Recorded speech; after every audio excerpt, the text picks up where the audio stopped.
Oui, je dirais que le personnage d'Homère, dans son rapport fictionnel par rapport à l'imaginaire Mhm. collectif, Oui. Mhm. est-ce que, quelque part, on ne pourrait pas dire que Homère est un peu en marge? De la société américaine, une sorte de critique un peu constructive de la mythologie que l'Amérique n'a pas, qu'elle est trop jeune comme nation, peut-être. Non, Homère en marge, En Marge Simpson. Marge Simpson.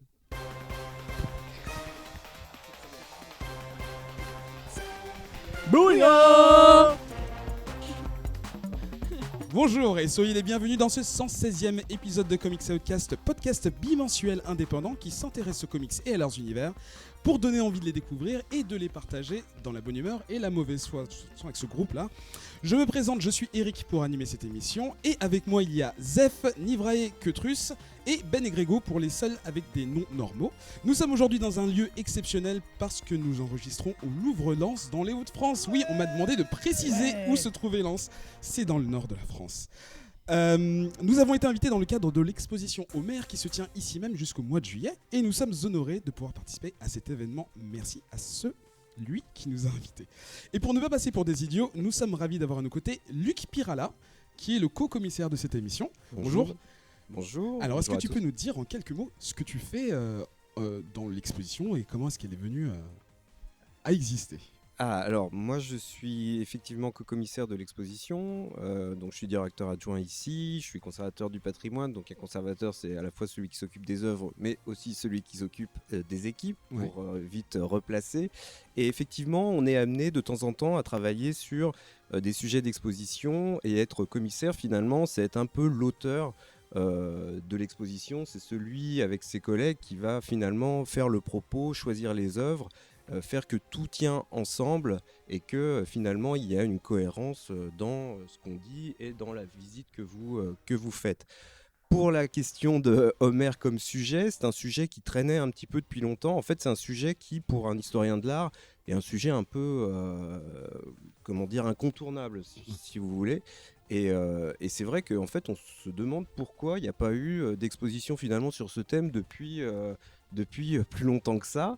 Et donc, du coup, le Louvre-Lens a relevé ce défi de faire une exposition sur ce personnage si mystérieux et surtout sur les aventures qu'il nous a décrites.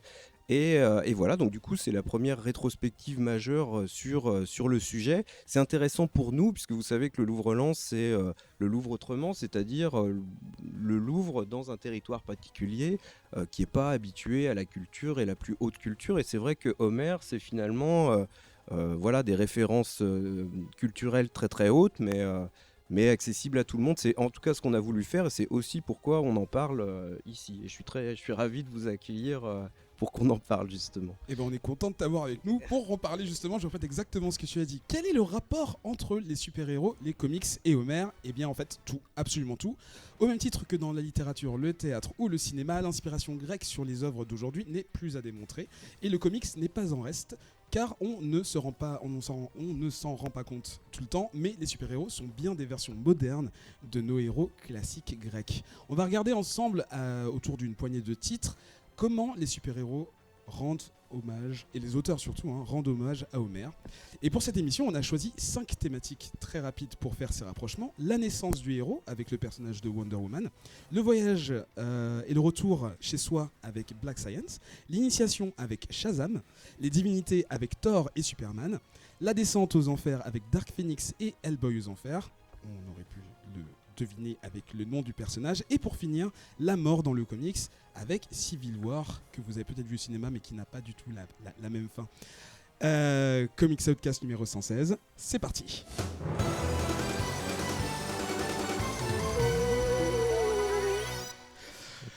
On va commencer avec notre première thématique, c'est la naissance du héros et en l'occurrence d'une héroïne, c'est Wonder Woman et c'est toi Nivrae qui va nous en parler. Exactement. Alors, le plus simple au départ, c'est quand même de démarrer par qu'est-ce que c'est qu'un héros. J'ai pas trouvé de définition exacte, toujours la même, mais on parle souvent d'une figure mythologique, légendaire, de quelqu'un d'immortel ou d'un demi-dieu. Il y en a certains qui ne sont ni l'un ni l'autre. On parlait d'Ulysse tout à l'heure en off, qui effectivement n'est pas un demi-dieu, n'est pas immortel non plus. Souvent un personnage qui a des pouvoirs hors du commun, qui fait des actes exceptionnels. Dans ces qualités, on parle de courage, d'altruisme. Ils sont des modèles, ils sont des icônes, et leur succès suscite l'admiration. Je pense que une définition qui est assez large, mais Ouais. qui reprend en tout cas... Beaucoup de gens peuvent tomber dans cette catégorie-là. moi, Même moi. Moi, voilà, par exemple. Surtout. Donc quand on parle de naissance, on peut voir deux aspects. Tu as la naissance quand tu viens au monde, et tu as le fait de naître en tant que héros. Quand on évoque Wonder Woman, elle est bien née. On va dire que dès le départ, c'est quand même une guerrière amazone qui naît sur sa petite île Paradise Island de Themyscira. Sa maman, c'est Hippolyte, la reine des Amazones. Elle est entourée de femmes guerrières, donc elles ont toutes l'air d'héroïnes, mais c'est pas parce que tu es née guerrière sur une île que tu es une héroïne. Et pour ça, il va falloir vivre des aventures, il va falloir qu'il se passe quelque chose. Faut le mériter un peu. Il faut le mériter, il va surtout falloir montrer tes qualités, ton courage et faire ces actes exceptionnels. Il faut que tu en aies envie aussi. Et faut que tu acceptes ton destin. Effectivement, il faut que tu acceptes ton destin et que tu en aies envie. Donc On là, dirait des chansons françaises. Ah non, c'est un peu ça, ouais. Accepte ton destin. Là, du coup, pour l'occasion, j'ai relu Wonder Woman Earth One. Donc, c'est un comics qui est sorti en 2016, il me semble, à peu près au moment de la sortie de Batman vs Superman au cinéma.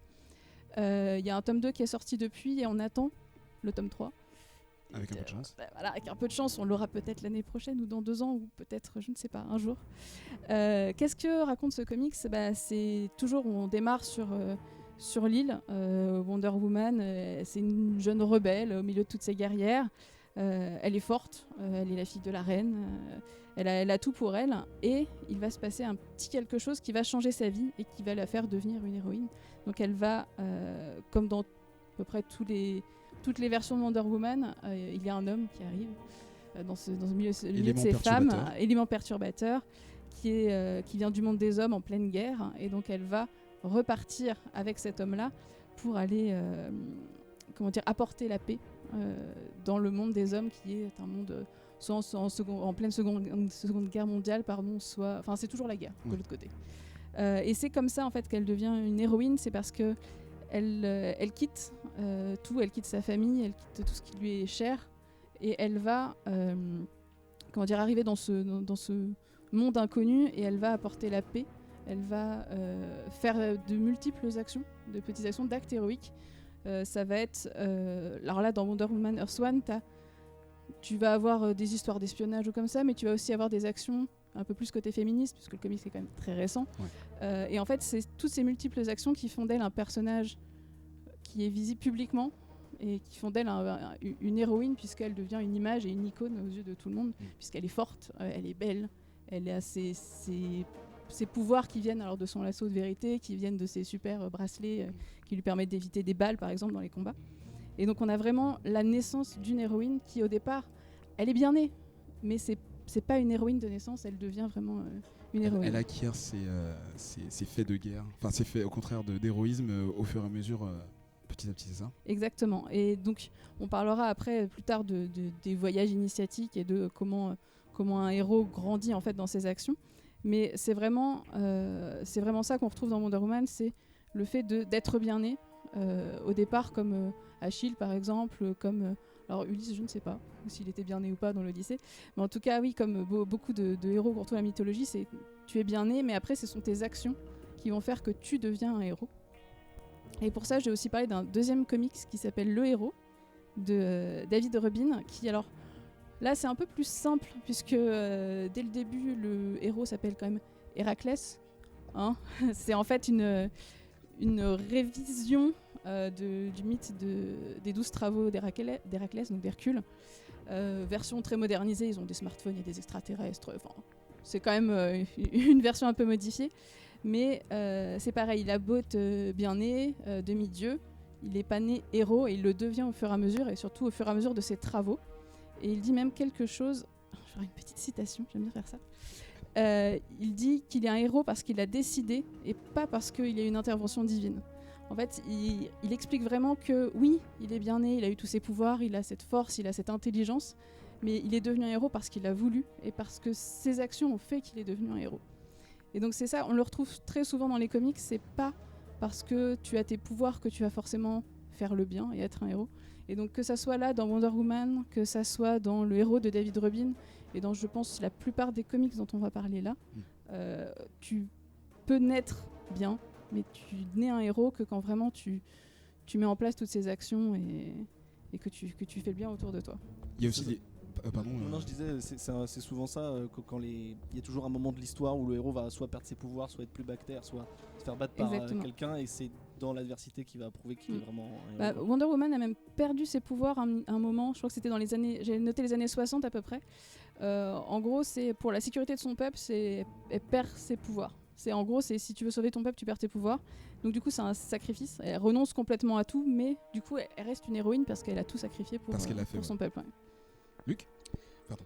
Oui, alors moi je voulais revenir sur la question de la définition et surtout ne pas voir Homer comme quelqu'un de rigide, ou si jamais il a existé, ou en tout cas la clé des définitions de ce qu'est un héros ou pas. C'est pas du tout ça, hein. Pour rappel, c'est sans doute un parmi d'autres, mais un plus génial que d'autres, qui finalement a raconté des histoires qu'à l'époque tout le monde connaissait.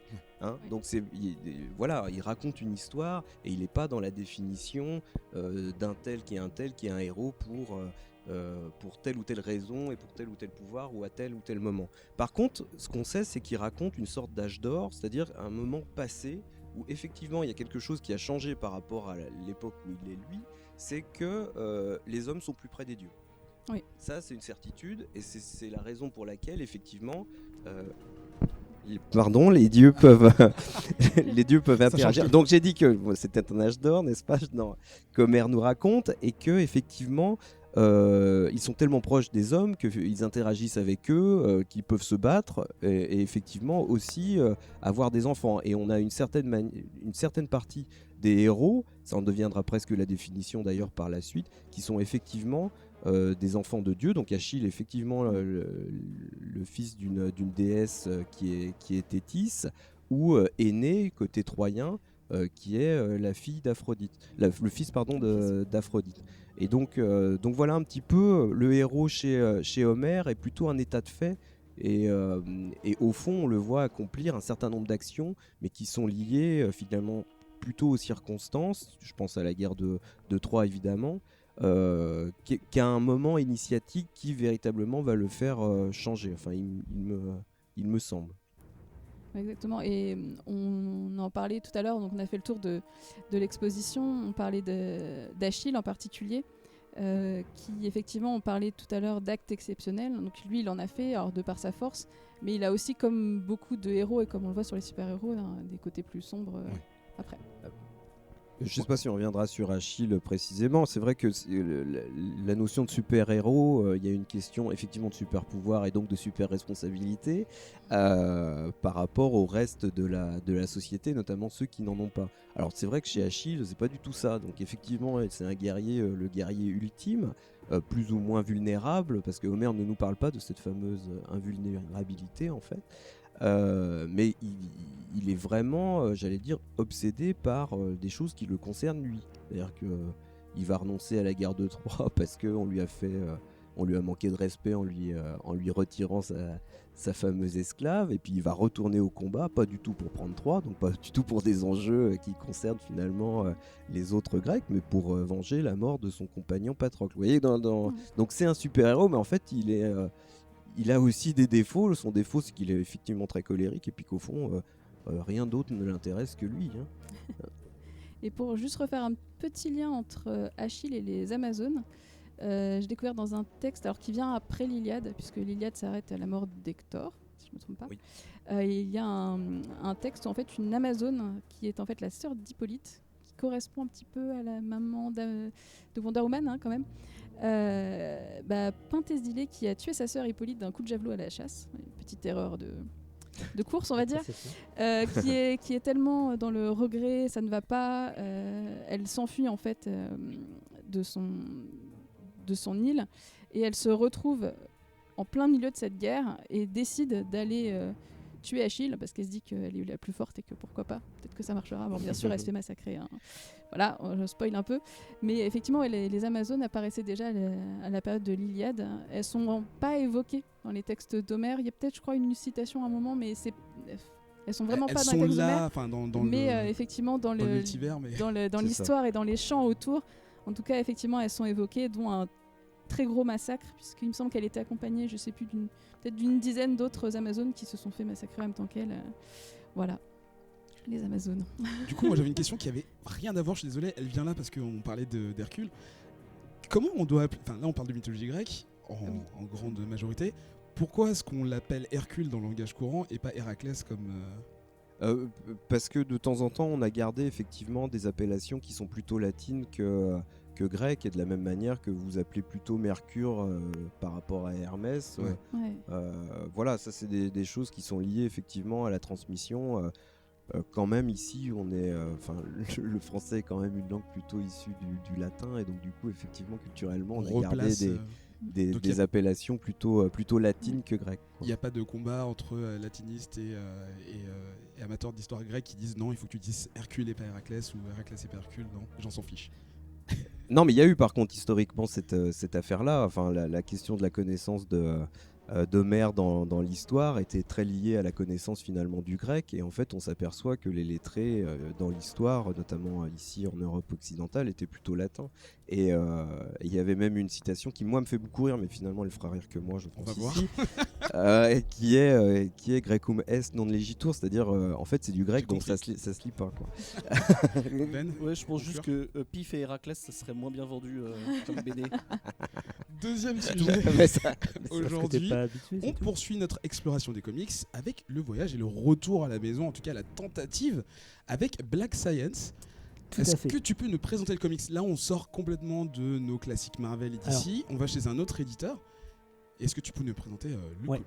Avec Black Science, on n'est pas dans le mythe du super-héros, on n'est pas dans l'humain augmenté par ses super-pouvoirs, on est vraiment dans une histoire un petit peu à part. En tout cas hors des mondes super-héroïques. Mais quand on a réfléchi un peu de quoi on allait parler aujourd'hui en rapport avec l'Iliade et l'Odyssée, moi le comics qui m'est venu tout de suite en tête, c'est Black Science par rapport à l'Odyssée. Parce que qu'est-ce que raconte Black Science ? Ça raconte l'histoire de Grant McKee, qui est donc un savant, un scientifique qui repentit de l'ordre des scientifiques anarchistes, je crois. D'accord, donc ça peint bien le personnage. Voilà, et qui décide d'utiliser la science interdite, la Black Science, la science noire, pour faire ses expérimentations. Alors je ne sais plus quelle est sa volonté exacte au départ, mais en gros, il va arriver à fabriquer ce qu'ils appellent le pilier. Et le pilier, c'est un instrument qui va lui permettre de voyager entre les dimensions. Alors les plus âgés d'entre vous se souviendront peut-être d'une série des années 90 qui s'appelait Sliders sur M6. En gros, Black Science, c'est Sliders, mais avec de l'ambition. Donc, et forcément peut-être avec des moyens, puisque c'est beaucoup plus facile de dessiner un décor fantastique que de le rendre dans une série M6 à budget limité. Forcément, on n'en voudra pas aux réalisateurs de l'époque. Donc ça permet d'aller un petit peu plus loin dans ce concept-là du voyage entre les dimensions, et surtout les dimensions sont beaucoup plus folles que ce qu'on pouvait voir dans la série. Alors je passe quand même de l'Odyssée à Black Science à Sliders. Le grand écart est intéressant, mais je pense qu'il y a quand même une filiation forte, parce que finalement les trois histoires racontent la même histoire en fait, puisque dans Black Science rapidement, évidemment, il va arriver ce qu'on redoute. Le pilier va se trouver cassé, même saboté d'ailleurs, par un des membres de l'équipe. Et tous les dimensionnautes vont se retrouver coincés à voyager en permanence entre les dimensions au gré des dysfonctionnements du pilier. Donc en fait, quasiment chaque épisode va être dans une nouvelle dimension. Alors ça va être des dimensions assez folles. Je me demande si la première, ça se passe pas sur le dos d'une tortue géante, je crois. Dans la deuxième dimension, c'est un monde contrôlé par des hommes lézards. Et bref, forcément, l'un des buts du héros, ça va être forcément de retrouver le chemin de sa maison, de retourner chez lui, le destin, les éléments vont s'acharner contre lui à le faire sans arrêt rester à naviguer entre ces dimensions. Évidemment, on retrouve un peu les parallèles avec l'Odyssée, d'autant plus que il y a sa femme, je crois, qui l'attend dans notre dimension, enfin en tout cas au départ. La dimension dans laquelle la porte grince. Voilà, ça c'est Sliders. Et pour la petite anecdote, j'ai repensé, mais il y a un jour où il rentre dans la bonne dimension, il teste juste la barrière si elle grince pas, il dit oh non elle grince pas, ils repartent quoi. Et Alors sa que c'était la bonne- mère alors que c'est la avait bonne juste dimension. huilé Et sa le mère elle vient portail. mettre un petit peu Ouais. d'huile sur le portail quoi. Bref, fin de la parenthèse. Je disais donc que oui, et en plus, comme Ulysse, on l'a revu ce matin lors de notre visite là, de l'expo sur Homer. D'ailleurs, on remerciera Guillaume qui a fait une très belle expo, merci Guillaume. très belle visite, très intéressante. Donc comme Ulysse qui s'est permis quelques écarts sur les îles qu'il a visitées, quelques écarts amoureux, Quelques écarts.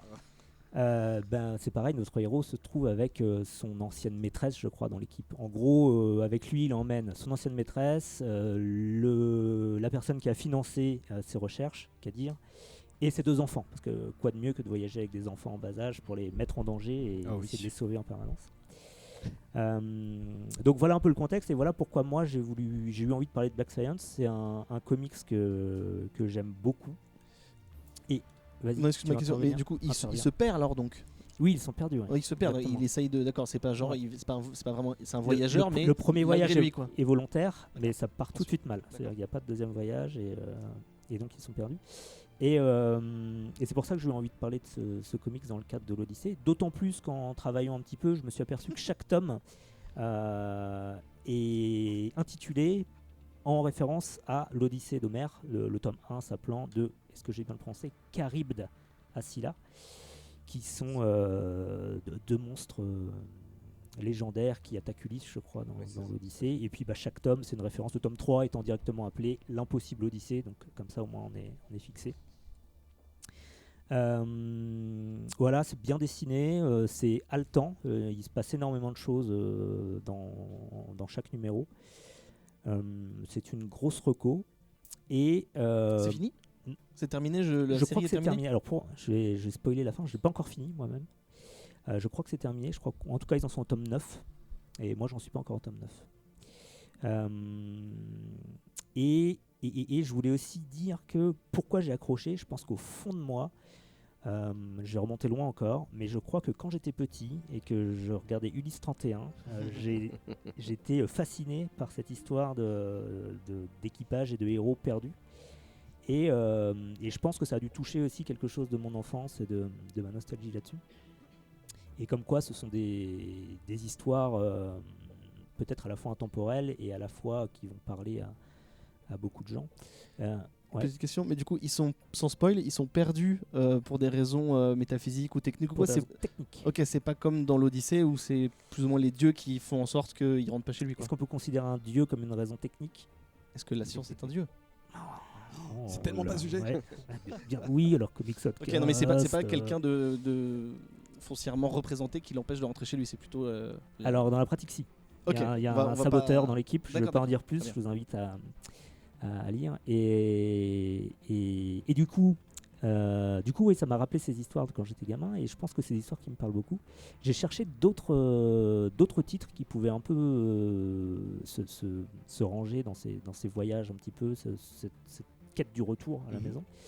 Et j'en ai pas trouvé énormément, j'ai repensé à Sliders. Je crois qu'il y a un Star Trek, je sais plus lequel, Next Generation ou... Alors Star Trek, je sais pas, mais il y a un comic qui s'appelle chez Image qui s'appelle Drifter aussi, où c'est un mec qui est dans l'espace, qui est perdu sur une planète. Il y a le qui comics rentre chez lui. Odyssey En aussi. fait, ce genre Odyssey. d'histoire me parle beaucoup. Odyssey, Peut-être, ouais. ouais. J'ai pas trouvé tant d'exemples que ça. Je pensais en trouver beaucoup. Mais toujours des vaisseaux par contre. Hein. Toi, tu veux vraiment que Non, des pas vaisseaux, des forcément robots. Voilà, t'as dit Sliders et t'as dit Star Sliders, Trek. il n'y avait pas de vaisseau, c'était une télécommande. Non, mais dans les l'ancêtre de l'iPhone. dans les derniers arcs des 4 Fantastiques, il y a aussi ça en fait. Quand les 4 Fantastiques disparaissent, en fait, ils voyagent de planète en planète, enfin À la de fin de monde en Secret monde. Wars. Ouais, mais Ouais. dans les Pour, 14 eux, par contre, ils voyagent volontairement avec leur famille Ouais, pour explorer le ils monde peuvent pas et créer. rentrer en fait encore chez eux. Ils sont obligés de voyager pour une Oui, mais raison c'est par tout choix. simplement. Oui, Ouais. bon, ça reste de l'initiation et ça Oui, reste oui, du bien sûr. voyage, quoi. Et là, Ben, tout à l'heure, tu parlais de Odyssey avec Oui. la lettre C. Ça, c'est un titre de Matt Fraction, mais qui prend l'histoire de l'Odyssée au mot. limite à la lettre, enfin à la strophe, et qui va partir dans un délire métaphysique sur la valeur, la nature de chaque phrase prononcée, et va nous faire une page qui va être aussi compliquée que... En plus c'est Christian Ward, donc c'est de la peinture hyper conceptuelle et tout, et c'est hyper beau. C'est magnifique, mais c'est incompréhensible. Faut vraiment... En fait, je pense que ce titre parlera beaucoup plus à des personnes qui sont vraiment expérimentées en histoire et la mythologie et la littérature grecque, parce que c'est tellement fidèle que c'est peut-être un peu hermétique à des gens, des personnes comme moi qui lisent pour apprendre. Là, c'était un peu trop compliqué, peut-être pas aussi accessible que Black Science ou Sliders. Oui, et il y avait le sourire du dragon aussi pour toujours les plus vieux, je sais pas si vous vous souvenez. C'était titre original Donjons et Dragons, et c'était une équipe de gamins qui se retrouvaient coincés dans un univers médiéval fantastique et qui essaient de revenir en permanence. Quel enfer. Le mot de la fin de ma chronique, en tout cas, j'ai lu, alors c'est peut-être une citation, peut-être un tweet, je sais plus, mais j'ai lu une fois une phrase, j'ai pas noté l'auteur, c'était toutes les histoires ont déjà été racontées, seul change la façon de les raconter. Et je trouve que c'est assez approprié. C'est comme ces choses n'existent pas, mais elles continuent. Ah, j'ai oublié la citation. Pardon, Guillaume. Les choses n'existent pas, mais elles durent encore. Elles durent encore.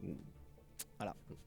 Quelque chose à ajouter sur cette partie, sur le voyage, le retour à la maison, la tentative de retrouver la stabilité du monde premier. On va passer à la troisième catégorie, l'initiation dans les comics. Et c'est toi, Ketrus, qui va nous parler d'un personnage dont on parle pas mal en ce moment parce qu'il a un film qui vient de sortir, c'est Shazam. Exactement, c'est Shazam. On m'entend bien là ? C'est bon ? Moi je t'entends bien dans mon casque. Sinon je me monte. Donc c'est Shazam, ouais, on est dans l'actualité. Alors Shazam, on a l'impression qu'il sort comme ça un peu de nulle part, mais en fait c'est un personnage qui date des années 40, qui a même en fait supplanté Superman en termes de vente. Il s'appelait Captain Marvel à l'époque. Il a vendu plusieurs dizaines de millions d'exemplaires aux États-Unis. Il y a même eu un procès parce qu'ils ont accusé de plagiat Shazam par rapport à Superman, etc. Et après, il s'est appelé Shazam par rapport à ses pouvoirs, tu veux dire ? Par rapport à ses pouvoirs. Et après, il s'est appelé Shazam. Pourquoi ? Parce qu'en fait, d'ici, on déconnait et n'ont pas gardé les droits de Captain Marvel qui a été racheté par Marvel, évidemment. Du coup, ils l'ont renommé Shazam. Alors... Avant de parler de la signification de Shazam, sinon je vais en parler maintenant en fait. Shazam en fait c'est l'anagramme de Salomon, Hercule, Atlas, Zeus, Achille et Mercure. Parce que pourquoi avoir juste une personnification d'un dieu alors qu'on peut en mettre 6 on est d'accord que là le personnage est pété. Il est complètement pété. En fait, c'est sûrement le personnage de DC, un des personnages de DC le plus fort. Et du coup, il récupère, en tout cas, il a les vertus de ces 6 divinités. Il va avoir la sagesse de Salomon, la force d'Hercule, l'endurance d'Atlas, la force de Zeus, enfin le pouvoir de Zeus, le courage d'Achille et la vitesse de Mercure. Alors Shazam, c'est plusieurs choses. C'est déjà l'alter ego en fait de Billy Batson, qui est un petit enfant. Alors au début, dans les années 40, c'était un SDF qui dormait dans le métro. Là, en fait, j'ai lu le reboot qu'ils ont sorti avant le film, en fait, pour que ça corresponde comme ils font un peu avec tous les héros qui sortent au cinéma. Et donc, c'est un orphelin qui a perdu ses parents assez tôt, et il se retrouve envoyé de maison d'accueil en maison d'accueil. Qui le rejette parce que en fait il a un sale caractère, ce qu'on peut attendre d'un enfant qui a été traumatisé par la mort de ses parents, ce qui est normal, et il arrive à être casé en fait dans une famille d'accueil qui accueille déjà beaucoup d'enfants. Au début c'est une forte tête, vraiment c'est un petit con on peut dire, voilà. Pas agréable, antisociable, arnaqueur, travaille mal à l'école, bagarreur, voilà, forte tête, pas un enfant très très sage on va dire. Et dans l'histoire originale en fait c'est en dormant dans le métro qui d'un seul coup rentre dans une rame de métro qui est un peu étrange, qui est un peu décorée de façon vieille avec des couleurs un peu délurées, ce genre de choses. Et il y a un petit vieux en imperméable qui demande de le suivre. Et il le suit, ce qu'il ne faut pas faire les enfants à la maison si vous écoutez cette émission. Et en fait, quand il l'amène dans cette rame de métro, d'un seul coup, ça devient magique. Et en fait, il est emmené dans une salle immense à des dimensions gigantesques. Et il retrouve cette vieille personne qui est en fait sur un trône. Et cette vieille personne s'appelle donc Shazam, qui est un sorcier qui œuvre contre les forces du mal depuis près de 3000 ans. Donc on est à peu près à l'époque d'Homère, grosso modo, si je dis pas de bêtises.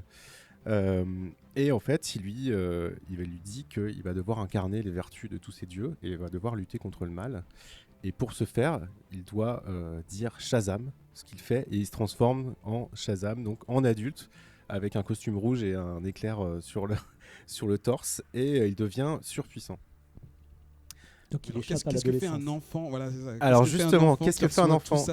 Qu'est-ce que fait surtout cet enfant là? Au début, il fait des conneries, évidemment. Alors dans le reboot, par exemple, il se rend compte qu'il aide une vieille femme qui se fait agresser, et la vieille femme lui donne de l'argent. Donc il fait waouh, je peux gagner de l'argent grâce à mes pouvoirs. Il se rend compte qu'en électrisant un distributeur de billetterie automatique, il a plein d'argent, etc. Ce genre de choses. Il fait des conneries, il s'amuse à voler, à faire le con, à faire le show avec ses copains, à faire peur aux bullies du lycée, etc. Souffre-douleur. Sauf que il va être confronté à autre chose, à une vraie menace, ce qui va l'aider à grandir. Et cette vraie menace, c'est Black Adam, qui lui est aussi un Shazam, mais de l'époque égyptienne. Et c'est le même sage, c'est le même vieux Shazam, qui lui a donné les mêmes pouvoirs à l'époque.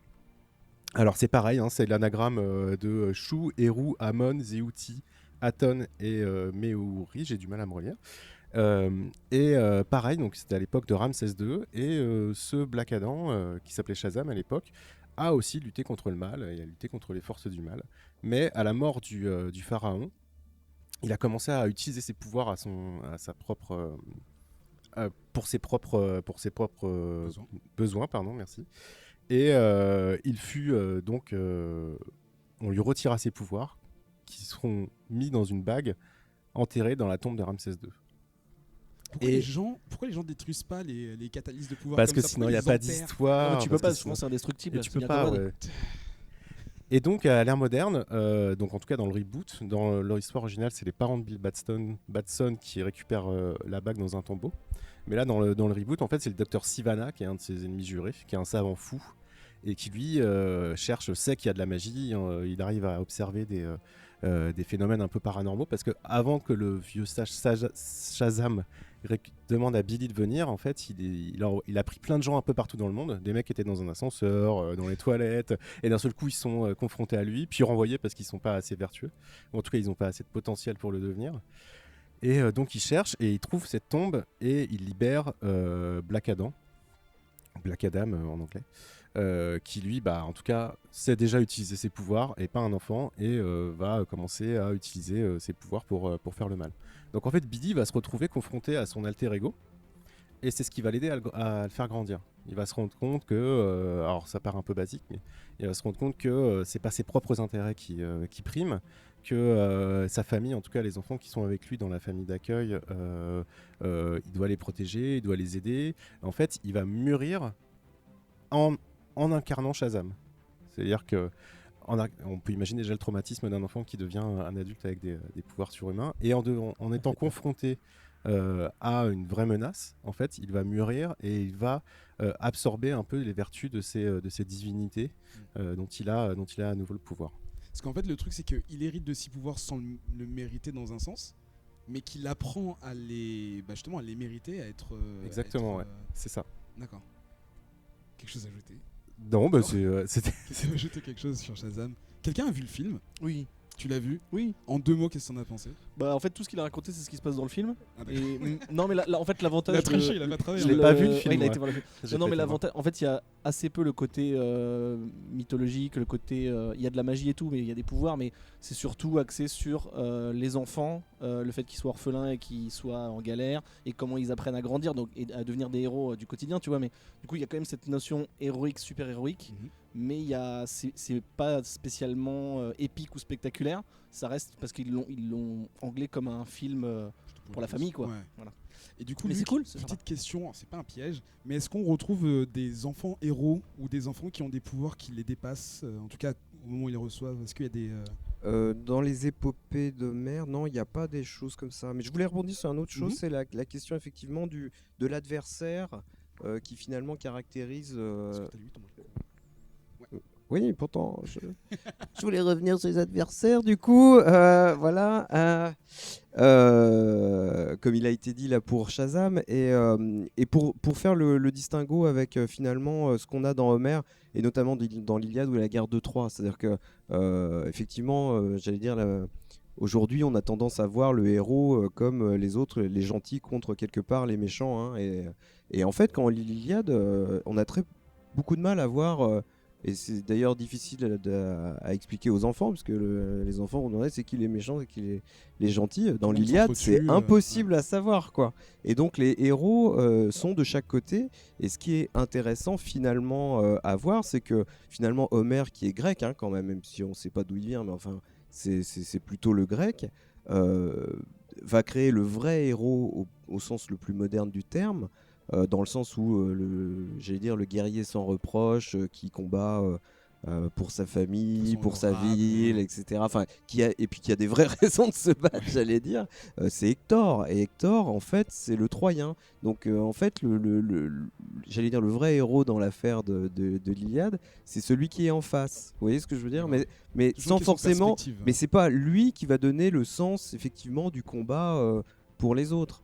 Vous voyez ce que je veux dire ? Donc c'est un peu différent. Mais non, pour la question effectivement des enfants, c'est des questions de guerre hein, de toute façon. Donc on a plutôt des enfants. Oui, on a des enfants qui mettent en rapport effectivement. Alors, on parlait d'Hector. Homer nous parle du moment, notamment dans les fameux adieux d'Hector et Andromaque, le moment où l'époux et sa femme se disent au revoir. Ils le savent pour la dernière fois parce que effectivement sa femme lui dit mais reste dans les murs de Troie, ne va pas au combat, et l'autre lui dit mais je ne peux pas faire autrement, c'est mon honneur et je serais en gros désavoué si je n'allais pas au combat pour toi d'une certaine manière, et aussi pour Astyanax leur fils.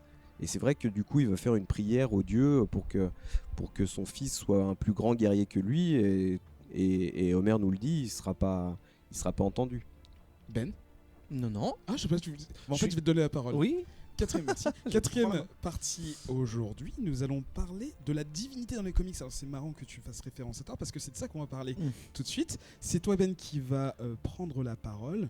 Est-ce que tu peux nous présenter le personnage de Thor ? Bah déjà c'est un peu de la triche parce qu'on parle dans une autre mythologie. Mais au final c'est la mythologie nordique, mais on croise les mêmes archétypes, les mêmes thèmes, les mêmes envies de raconter des choses sur des grands héros, des dieux. Enfin, on est dans une mythologie qui est d'une autre contrée, on va dire, mais on retrouve les mêmes modèles. Le personnage de Thor, en fait, il vient de la mythologie nordique. C'est à peu près le copier-coller dans les comics de ce qui se passe dans les contes et les légendes nordiques. C'est le fils d'Odin, créateur de toutes choses. C'est le guerrier par excellence. Il est surpuissant, il est entraîné à tous les combats. Alors l'intelligence fait pas forcément partie. Enfin l'intelligence, on va dire qu'il aime la vie. C'est un très bon vivant. Il va pas aller chercher plus loin que ça. S'il peut se bagarrer, il est très content de se bagarrer. Mais dans le combat, ça va être un excellent stratège, par exemple. Donc il a l'intelligence. Dans l'expo, on nous a donné la différence entre l'intelligence et la ruse. Lui, il peut avoir la ruse du combat. Mais c'est vrai que c'est pas une flèche non plus, il va pas faire une disserte si tu veux. Mais à côté de ça, il est excellent en tout point de vue, déjà de base, expert en toutes les armes possibles, avant d'avoir Mjolnir qu'on connaît beaucoup, le marteau qui lui permet d'appeler la foudre. Il a même une hache qui manie à la perfection, et effectivement avec Mjolnir, il est quasiment inarrêtable, et donc c'est un dieu. Et justement, là je vais vous parler d'un arc qui s'appelle God of Thunder, qui a été écrit par Jason Aaron, qui depuis le début de cet arc-là en 2012 est encore aux commandes de Thor chez Marvel. De tout ce qui, il y a des petites séries à côté, mais en gros le daron de Thor chez Marvel, c'est lui depuis 7 ans maintenant. C'est possiblement un des plus longs runs de personnages constants de toute l'histoire de Marvel. Il se débrouille super bien là. D'ailleurs en ce moment même en anglais, en VO, sort La Guerre des Royaumes, je pense qu'ils vont appeler ça comme ça, War of the Realms, qui dépend de ce dont je vais vous parler là, plus d'autres histoires. Enfin, en gros, c'est vraiment une épopée, vraiment au sens large du terme. Tu l'as lu, je crois, en plus un peu, Luc, donc tu m'arrêtes si je dis des bêtises ou si tu veux réagir. Donc là, God of Thunder, c'est quoi et pourquoi c'est intéressant? C'est pas juste Thor qui va aller taper des méchants, c'est Thor qui va se questionner sur sa propre condition de dieu. Parce que c'est vrai que quand on parle d'Homère et de la mythologie et des dieux, souvent, enfin moi en tout cas ce que j'ai lu, c'est le parallèle entre les humains ou en tout cas les créatures moins valeureuses que des dieux qui se font plus ou moins manipuler au bon vouloir des dieux. C'est pas incompatible, mais en tout cas là ce qui est intéressant, c'est que Thor, qui est lui-même un dieu et qui donc a tous les pouvoirs et qui est plutôt valeureux comme personnage, va partir à la poursuite d'un tueur qui s'appelle Gore, qui est un dieu, enfin oui c'est un dieu mais d'une autre planète carrément, il n'a pas une mythologie qu'on connaît, enfin il appartient pas à une mythologie qu'on connaît ici sur Terre, et qui s'est donné pour mission de tuer tous les autres dieux de toutes les autres religions terrestres de toutes les planètes. En gros, il veut mettre fin à tous les dieux qui existent dans l'existence. Pardon, petite phrase bizarre. Parce qu'il a une arme, alors ça serait compliqué, puis ça serait spoilé d'expliquer, mais en gros, il a une arme surpuissante qui peut tuer n'importe quoi. Et donc, il part en quête de ça. Thor, évidemment, va être confronté à lui, puisqu'il est lui-même un dieu, donc une victime. Mais il va y avoir un espèce de police et voleur, un chassé-croisé, où en fait, il va le pourchasser, il va enquêter, parce que ça va se passer, et c'est là que c'est très très intéressant je trouve, ça va se passer sur 3 époques de la vie de Thor. Sa jeunesse, quand il était vraiment un jeune dieu insouciant, je te le dis tout à l'heure, il cherche la bagarre, il boit des bières à la taverne et dès qu'il peut avoir une mission pour castagner, il y va. Le Thor présent qu'on connaît, qui fait partie des Avengers, qui est un super héros, qui est hyper valeureux, enfin et voilà, il défend la veuve et l'orphelin, on va dire. Et un âge dans un futur très lointain où Thor est roi, il a pris la place de son père Odin qui est mort, il a perdu un bras, enfin il a un bandeau sur l'œil, etc. Où il est vraiment, c'est à la fin quasiment de toute chose, il n'y a plus aucun dieu qui existe, c'est le seul, et il garde quand même son trône. Parce qu'il faut être là, mais il a un regard très mélancolique sur sa propre vie, sur ses regrets, sur ce qui s'est passé. Il est tout seul d'ailleurs, non, en Asgard, non? Il n'y a plus que lui? Oui, c'est ça, ouais. Oui, c'est ça, il y a Asgard vraiment et désert, il y a plus que Thor en il Asgard. est juste lui sur son trône et tu te dis mais qu'est-ce qu'il défend, et en fait c'est juste il faut toujours qu'il y ait un dieu, et c'est marrant de dire il faut toujours qu'il y ait un dieu, c'est un peu cette morale dans cet arc là où en fait dans ses aventures pour poursuivre Gore, il va rencontrer plusieurs dieux qui sont menacés, et ce qui est très intéressant c'est que on va se rendre compte que à l'inverse peut-être de ma vision de l'Odyssée, il y a des dieux qui sont pas spécialement puissants mais qui existent, et c'est là que c'est intéressant tout ce qu'on a appris sur l'expo aujourd'hui, de dire c'est des inventions de l'humain, des dieux qui en fait existent parce que quelqu'un croit en eux, alors que tu vois ça peut être une toute petite population de gens pauvres, ils ont de l'eau depuis peu, ils pensent que c'est grâce à un dieu et c'est leur dieu de l'eau à eux, alors qu'en fait il a quasiment pas de pouvoir. Enfin, je trouve ça très très intéressant. Gore lui fait aucune distinction, il veut tous les buter. Et en fait ce qui va se passer dans ces 3 époques bien distinctes de la vie de Thor, c'est que en fait ça va devenir un peu une des quêtes de sa vie, qui va lui causer des problèmes quand il est jeune, qui va l'empêcher de faire peut-être des choses plus importantes, parce que s'il part à la chasse à Gore, il va pas aller sauver la terre, j'en sais rien, ça va lui poser des problèmes, et quand il est vieux il va avoir des regrets, il va se dire j'aurais dû faire ça, etc. Et en fait ça va lui faire se questionner sur son propre statut de dieu à lui. C'est justement encore une fois quand il est jeune, qu'est-ce que je dois faire en tant que dieu, est-ce que je dois juste profiter de ma force et de mes privilèges, ou est-ce que je dois inspirer les jeunes peuples qui croient en moi et être là pour eux, etc. Quand il est super héros, c'est un peu la logique, c'est est-ce que je dois utiliser mes pouvoirs pour grande responsabilité, et quand il est vieux, en fait c'est juste un vieux sorcier qui est un peu désabusé, et il se dit est-ce que j'ai rempli ma tâche, est-ce que j'étais aussi bon que mon père Odin qui était un dieu, etc. Et donc c'est cette vision là, cette remise en question, qu'est-ce qu'un bon dieu, en même temps je veux pas qu'il meure, qu'il soit bon ou mauvais, il faut que je les défende par rapport à Gore qui lui est le mal pur, etc. Mais est-ce que Gore il est vraiment le mal pur, ou est-ce qu'il se comporte comme ça parce que il a vécu quelque chose, t'as des flashbacks qui expliquent et tout, c'est assez dense. Là je vous parle d'un truc qui est alors le run en entier est en 25 chapitres, mais son histoire avec Gore est que sur la moitié à peu près. Mais c'est très très intéressant. C'est passionnant donc. Ouais. Et j'ai même pas parlé de l'artistique, mais j'en parlerai après si mes camarades veulent dire un petit truc. Ouais, en fait, ce qui est super intéressant dans ce run-là, c'est que y a tout un moment où justement Thor est prisonnier sur une planète spécifique, et il devient finalement qu'un instrument de la destruction des dieux. Et en fait, il est prisonnier avec tous les autres dieux. Ouais. Et en fait, il y a une forme de linéarité qui est faite dans le fond, parce que Gore devient finalement le seul dieu présent parce qu'il a le droit de vie et de mort sur les autres. Oui, Et en fait, tous ils les sont dieux tous présents rabaissés, sont rabaissés à un statut d'humain en fait, parce qu'en un claquement de doigts ils peuvent disparaître. Et c'est super intéressant de voir que finalement le statut divin n'existe que par infériorité de quelqu'un d'autre. Par ceux qui sont en dessous, bien sûr, Voilà, comme c'est les ça. humains qui vénèrent. Ouais, ça, exactement. Et comme tu l'as dit, effectivement, Gore n'est pas justement l'instrument du mal en disant voilà je veux détruire les dieux. Il a une vraie raison pour le faire qui est intelligible et qui est vraie, qui est son histoire à lui et qui finalement rend son personnage encore plus humain que ce qu'il peut être lorsqu'on le voit la première fois. C'est vrai que le personnage dont il parle est vraiment gris en fait. On sait exactement pour quelle raison il prend les armes contre les dieux et c'est assez difficile de prendre part comme.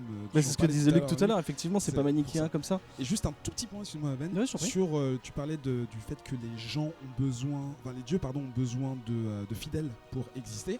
Il y a très très longtemps dans l'émission, on avait parlé d'un comics qui s'appelle Promethea, qui est exactement sur ce sujet-là.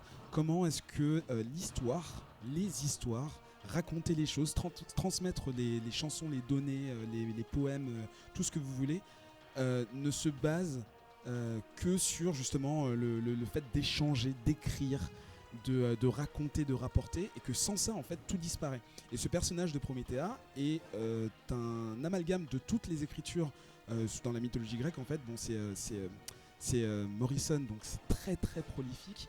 Mais l'idée de ce comic, c'est justement de parler de comment est-ce que les récits sont la fondation des croyances, qu'elles soient mythiques ou religieuses ou personnelles.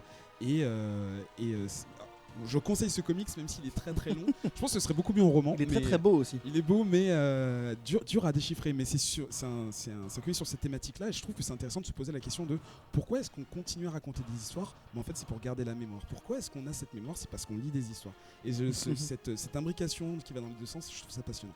Voilà. Bah là, tu as résumé l'enjeu d'Homère, c'est-à-dire pourquoi effectivement. Quelque part on a créé encore une fois ce personnage, c'est-à-dire qu'en fait on avait les histoires qui nous sont restées et il nous a été absolument à un moment nécessaire de créer ce personnage qui a finalement la figure d'un des Aèdes, donc d'un des poètes qui est dans l'histoire. C'est-à-dire qu'en fait Homère c'est juste Démodocos, c'est-à-dire celui qui raconte l'histoire sur l'île des Phéaciens, et c'est ça qui s'est passé. Et donc ce que tu viens de dire est extrêmement juste. Alors je voulais rebondir un petit peu sur la question de la mythologie, mais il y a tellement de choses à dire. Vas-y, rebondis. Non mais alors je rebondis, mais alors ouais, toujours pour mettre en contraste finalement, parce qu'on a mis beaucoup la question du sens en fait, hein, là, dans Thor, et au fond dans la mythologie, enfin ou en tout cas dans l'histoire des dieux chez Homère, c'est qu'en fait il n'y a pas de sens d'une certaine manière. Ce qui distingue les dieux et les hommes, c'est mortel, immortel. J'allais dire full stop.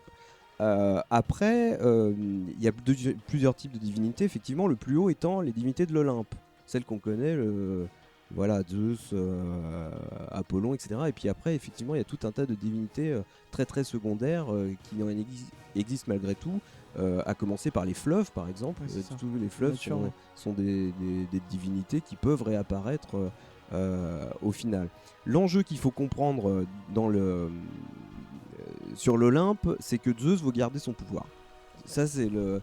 Non, mais parce qu'il est le fils de Cronos, et il a renversé Cronos, qui lui-même a renversé, vous savez, c'est toute une histoire. Voilà, exactement. Et en fait, l'Olympe, c'est déjà la 3e génération. Et en fait, l'enjeu de Zeus, c'est de garder son pouvoir, et il est toujours en train, dans cette espèce de maison qui est l'Olympe, qui est sa famille, à essayer de respecter le droit, ou en tout cas ses privilèges à lui. Et là-dedans, c'est vrai que les dieux sont plus ou moins supporters d'un camp dans la guerre de Troie, donc on a vraiment l'impression qu'ils regardent la télé et puis surtout qu'ils interagissent du coup, c'est-à-dire qu'ils vont même jusque... J'aime pas trop ça. Ouais. Voilà, c'est un peu ça, sauf qu'ils y vont quoi. Ouais. Voilà, si c'est un match de foot, c'est comme si le supporter il mettait les chaussettes quoi. D'ailleurs, ce que Zeus leur interdit, pardon. Tu penses que c'est plus par politique, on va dire, ou pas? Parce que de la première, j'ai l'impression que c'est par leur bon vouloir, parce que ils sont au-dessus des autres et que ça me plaît pas trop, mais pas forcément pour supporter le pouvoir en place, mais plus pour dire j'aime pas ce que tu m'as fait juste par caprice un peu. C'est un peu ça. Ouais. On sait bien que Héra par exemple, donc la femme et la sœur de Zeus détestent les Troyens, et effectivement on se doute qu'elle le déteste parce qu'il y a le jugement de Paris et que Paris a préféré Aphrodite à elle-même. Mais ça, Homer ne nous le dit pas. Donc effectivement, il y a du caprice de savoir pourquoi Apollon, il est plutôt côté troyen.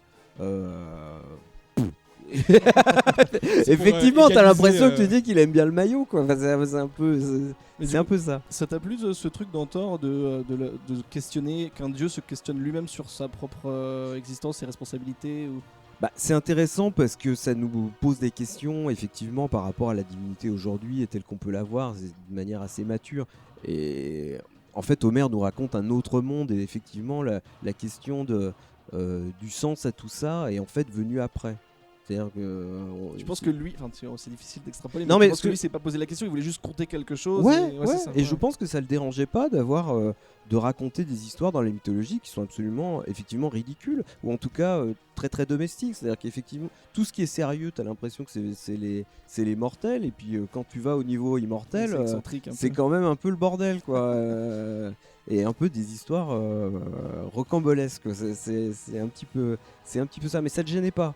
Par contre, effectivement, comme l'histoire de la lecture d'Homère s'est fait sur des siècles et des siècles jusqu'à aujourd'hui, et même déjà sous l'Antiquité, il était important de lui donner un sens. C'est-à-dire que dans la Grèce classique, si tu veux, des philosophes tels qu'on les connaît, tu lis Homère et les mecs ils disaient mais c'est quoi ce délire, quoi.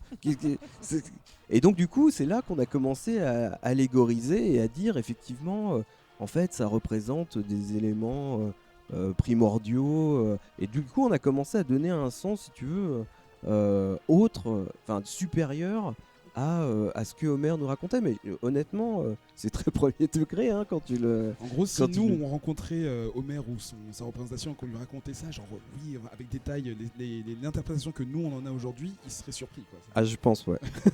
Non, mais c'est juste des mots, prenez pas la tête. Une autre forme de divinité cette fois-ci. On passe de Marvel à DC Comics, c'est Superman. Et c'est toi qui nous en parles, que tu le sais. Non, on parle pas de Superman. Ah, c'est ce que j'avais noté, on On parle de parle quoi? d'American Gods. American Gods, tout à fait. Donc c'est pas chez DC Comics. Pas du tout. Plus ou moins, mais... Alors, American Gods, il a été adapté en comics il y a pas très longtemps et c'est encore en cours. Mais à la base, c'est un roman qui est sorti en 2001 de Neil Gaiman. Et comme le dit son titre, ça va parler des divinités américaines. Alors on est bien éloigné de la mythologie parce que l'Amérique c'est une nation jeune par rapport à l'Europe. Et qu'est-ce qui va se passer dans ce comic, dans ce roman?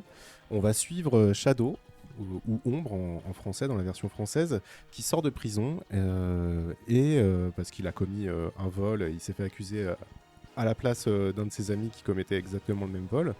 Et il rentre, sa femme est morte, et par un truchement de coïncidence, il va rencontrer un personnage qui s'appelle Wednesday, ou Voyageur en français. Alors je spoil tout de suite, c'est Odin, c'est l'incarnation d'Odin. Et bah oui, parce que sinon faut comprendre. Et en fait, il va embaucher Ombre pour l'accompagner dans une quête, en tout cas dans un voyage à travers les États-Unis. Et quelle est cette quête ? C'est la guerre, entre guillemets, entre les anciens dieux et les nouveaux dieux. Alors les anciens dieux des États-Unis, évidemment, c'est pas comme en Europe où ça remonte il y a très longtemps. C'est tous les dieux qui ont été amenés, toutes les croyances et toute la mythologie qui ont été amenées par les migrants. Donc ça va des mythologies slaves, en passant par celles plus endémiques des Indiens d'Amérique, des Vikings aussi, parce qu'on a des scènes dans le roman des premières arrivées des Vikings sur le sol américain, d'où Odin, etc. On va avoir des divinités hindoues, des divinités égyptiennes, ce genre de choses. On a par exemple Kali qui est incarné en prostituée qui mange en fait via ce que vous imaginez ses clients, et c'est comme ça qu'elle regagne de la puissance. Et en fait, il se fait trimballer un peu bon gré mal gré, un peu peut-être comme Paris qui avait rien demandé et à qui on demande de faire un choix et qui se retrouve embarqué dans une histoire qui le dépasse. Et Ombre donc se retrouve embarqué dans cette guerre entre les anciens dieux et les nouveaux dieux. Et les nouveaux dieux, c'est quoi ? Eh bien, c'est la communication, c'est la pollution, c'est la télé, c'est la radio, c'est les autoroutes, c'est ce genre de choses.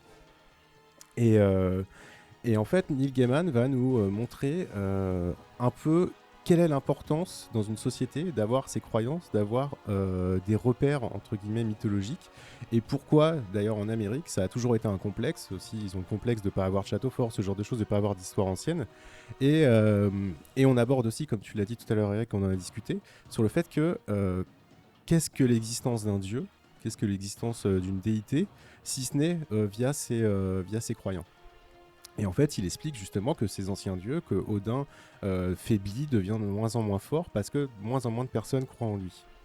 Et du coup, moi j'avais une question à Luc là-dessus, sur la mythologie grecque ou romaine. En fait, comment ça s'est passé cette disparition de cette croyance? Est-ce que ça a été aussi dû à des migrations d'autres peuplades qui ont amené d'autres croyances? Est-ce que les récits écrits ou les Aèdes avaient un rôle très important dans la force de ces croyances? Et comment est-ce que ça a disparu? Comment ça s'est affaibli? Ouais, c'est super compliqué. Ça avait l'air simple pour toi. Ouais, c'est ça. Putain, le traquenard. Raconte-nous l'histoire du monde. Voilà, c'est On ça. n'était pas au courant, sinon on t'aurait prévenu. Ouais.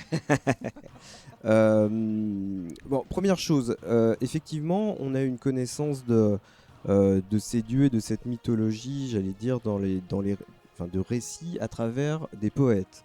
Et donc, il n'y a aucune vocation, j'allais dire, religieuse ou liturgique à ces textes. C'est quand même déjà très important à le rappeler, quoi. Je veux dire, effectivement, même si de temps en temps l'Iliade et l'Odyssée sont rangées sur l'étage plein de poussière à côté de la Bible, il n'y a pas du tout non, il n'y a pas de lien de rapport entre les deux.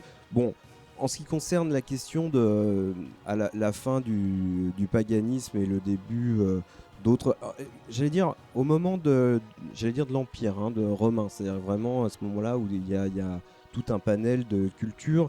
Rome est très favorable à n'importe quelle religion en fait, du moment où on reconnaît la supériorité de l'empereur. Enfin, c'est très facile, quoi. Les Juifs peuvent avoir un culte, et puis au fur et à mesure, il y a une secte qui s'est développée. C'est quand même le christianisme qui est monté en puissance jusqu'à ce que l'empereur lui-même se convertisse. Et à ce moment-là, quand l'empereur est converti, il y a un enjeu que effectivement l'empire lui-même devient chrétien, quoi. Mais ça s'est fait dans des temps évidemment très très longs. Ouais, j'ai pas du tout l'impression d'avoir bien répondu à ton truc, mais enfin c'est super compliqué quand même. C'est une très bonne non-réponse. Voilà. non, mais c'était hyper intéressant. Et donc je vois, ok, d'accord. Et une autre question peut-être. Non, apparemment mes questions sont trop compliquées. Donc juste pour revenir sur American Ghost, du coup voilà, ça questionne en fait les mythologies, ça questionne les croyances, et ça questionne aussi en fait comment on fabrique, comment notre société moderne fabrique en fait ces mythologies modernes et ces croyances, et du coup ça questionne aussi le fait ça nous met un peu en miroir le fait de créer des histoires de super-héros, de créer toutes ces mythologies en plus maintenant les super-héros c'est sur 50, 60 ans. Donc voilà, en fait, moi c'est un de mes bouquins préférés, American God, parce que justement ça pose toutes ces questions, ça met en miroir un peu tous nos défauts, tout ce qui fait de nous, et voilà, pardon, je m'embrouille un peu. Non, mais on a compris, il faut trouver de nouvelles choses auxquelles croire, et c'est ces médiums, ces réceptacles, la communication, tout ça. Ouais, et est-ce que les super-héros, c'est pas un peu ça aussi? Ah, bonne question. Pour y répondre, on va changer de catégorie. On va parler de la descente aux enfers, illustrée cette fois-ci dans 2 comics. On va parler de Dark Phoenix, qui va en principe bientôt arriver au cinéma en plus, pour la 7e fois depuis 10 ans. En principe. Et de Hellboy, mais on va commencer par Dark Phoenix, et c'est toi Zef qui nous en parle. Ouais, alors la descente aux enfers, alors je vais lire mon texte, nommé aussi la catabase donc en littérature, qui traite de la descente aux enfers d'un héros, qui est un passage quasi obligatoire en fait, et sûrement le plus important du héros pour lui donner sa dimension épique. Épique dans le sens où il va défier la mort sur son propre territoire. Alors pas forcément défier la mort au sens physique et personnifié du terme, mais au moins en tant qu'idée. Dans la mythologie grecque, on y trouve plusieurs références. On a Hercule qui va descendre lors de son dernier des 12 travaux chercher Cerbère pour le ramener. On a aussi le bien plus connu Orphée qui va aller chercher son amour en enfer directement pour essayer de la ramener chez les vivants, avec la fin qu'on lui connaît. Et pour en finir avec le terme littéraire, la catabase représente donc la descente aux enfers, et l'anabase va être à l'inverse, la montée de l'esprit, aussi bien vers le paradis, mais aussi peut représenter en fait une victoire sur la mort elle-même. Et là, j'ai des Roland de cours de français Ouais. de 6ème ou quoi. Ouais, merci Wikipédia pour le coup. Donc quand on parle de descente aux enfers, je ne vais pas en parler nécessairement en termes de descente physique, ça peut être aussi un combat contre soi-même, comme affronter son propre enfer, et c'est le cas que je vais vous exposer ici avec la saga du Dark Phoenix, qui est une saga mythique qui a marqué dans les années 80 des milliers de lecteurs de comics, écrit par Chris Claremont et John Byrne. C'est paru de janvier 1980 à octobre 1980, des numéros 129 à 138 des Uncanny X-Men, et ça forme donc la saga du Dark Phoenix. Donc, pour resituer un tout petit peu les choses, on va parler de Jean Grey principalement, qui est l'ancienne Marvel Girl, qui est une mutante à la base extrêmement puissante, qui a investi depuis peu de la Phoenix Force. Donc la Phoenix Force, on rappelle, c'est une entité cosmique qui va trouver sa place dans le sein de Jean Grey, et qui va grandir en même temps qu'elle, et qui va la rendre surpuissante. Alors, c'est une entité cosmique qui n'a pas d'égal. Hein. Là, non, on parle oui, vraiment on parle de quelque chose qui est capable de détruire, recréer à envie en fait. Ouais. C'est le dieu par excellence en fait. Donc elle galère un peu avec ces nouveaux pouvoirs. Ses collègues de boulot sont un peu inquiets, on va le dire. Ils sont aussi surpris de ces nouveaux pouvoirs et comment elle arrive à les gérer, voire difficilement. Et pendant la saga, alors je vais pas rentrer trop dans le détail, c'est un peu complexe, mais elle va croiser le fer avec le Hellfire Club, donc qui est un groupe de vilains. Et parmi ce groupe de vilains, il y a un mec qui s'appelle le Mastermind, qui va lui projeter une forme de fantasme. Et à travers ce fantasme, en fait, elle va combattre les X-Men, et elle va même voir Cyclope mourir devant ses yeux. C'est des illusions qui projettent. Ouais, c'est des illusions, effectivement. Cet incident va la rendre folle de rage, évidemment, et Jean Grey va devenir à ce moment-là ce qu'on va appeler le Dark Phoenix. Donc elle va perdre le contrôle de son corps, perdre le contrôle de ses pouvoirs, et c'est le Phoenix lui-même qui va prendre en vie son pouvoir et le contrôle de son corps. Comme un symbiote. Ouais. Donc dans le parcours depuis le début de l'émission, le fait de passer de Phoenix à Dark Phoenix, en fait, c'est ce qu'on passe à l'aspiration du divin. En fait, c'est que le Phoenix rend Jean Grey à l'égal d'une déesse purement et simplement. C'est cette lutte avec ce nouveau pouvoir et le contrôle pour celui-ci qui va être son catabase et sa descente aux enfers. Pour rappel, Jean Grey, à la base, c'est une personne qui est fondamentalement bienveillante. C'est-à-dire qu'elle ne cherche qu'à défendre humains et mutants sans aucune distinction aucune. Elle se bat pour la paix. Comme tous les héros, elle affronte les dangers de front. Et passer de humaine, ou du moins mutante, à déesse va être pour elle en fait l'enfer qu'elle va combattre. Elle va combattre ses propres alliés, elle va combattre ses frères, elle va combattre l'homme qu'elle aime, et elle va le combattre au point de le laisser pour mort. Donc elle va libérer sa puissance de Dark Phoenix, elle va s'échapper de la Terre, elle va partir dans l'univers, dans la galaxie, elle va détruire des étoiles, et par la même occasion détruire des milliards de vies d'un coup. Donc c'est à travers cette lutte et les morts qu'elle représente en fait qu'elle lutte contre son propre dans son enfer en fait, dans son enfer personnel. L'héroïne va réussir à traverser finalement son enfer au point pour finir son aventure, et dans un dernier acte de conscience en fait contre le Phoenix elle-même, parce qu'elle se parle presque à elle-même et au Phoenix. En fait, Jean Grey va mettre fin à ses jours devant Cyclope. C'est un passage qui est affolant. J'invite tout le monde à lire ce passage si vous n'avez jamais lu la saga Dark Phoenix. Elle est vraiment affolante. Et donc en fait, elle va sortir de son propre enfer. Elle va réussir en fait à redevenir le héros, l'héroïne qu'elle était, en tuant le Dark Phoenix, en se tuant elle-même en fait. Même en tuant la nature, la source de ses propres pouvoirs. Absolument. D'accord. Quelqu'un a lu Dark Phoenix ici? Quelqu'un est chaud pour le film qui va sortir? Non et non. Chaud? Non mais en fait j'imagine ça dans ma tête comme quand t'as une super grosse fièvre et qu'après quand t'es passé par là, bah ça va mieux.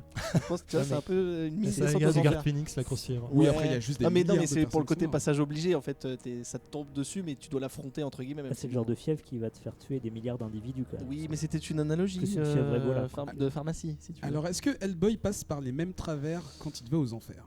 Oui, absolument. Enfin, oui et non, parce que moi. Ça rime, mais c'était pas volontaire. Déjà aussi. Hellboy en enfer, c'est au sens littéral du terme.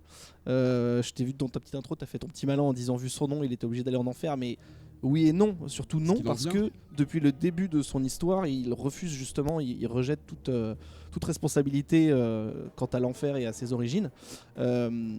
Et justement, ça, quand on a parlé de cette émission, où on s'est dit quels sont les grands thèmes, quelles sont les grandes aventures de l'Odyssée, en tout cas, il y a surtout l'Odyssée.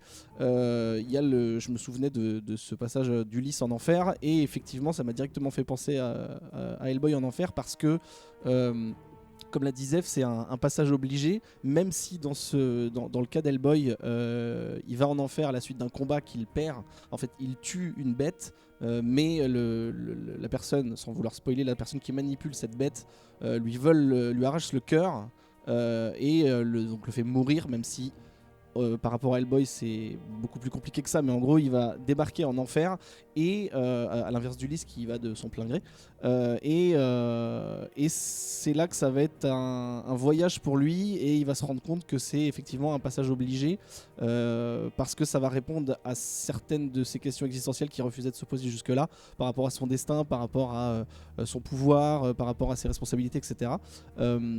Et j'ai trouvé que, parce que j'ai un petit peu travaillé pour l'émission quand même, j'ai trouvé des similitudes qui sont vraiment agréables, notamment tu me dis si je dis des bêtises Luc, mais notamment quand Ulysse lui va en enfer, il y va pour consulter un oracle ou un devin.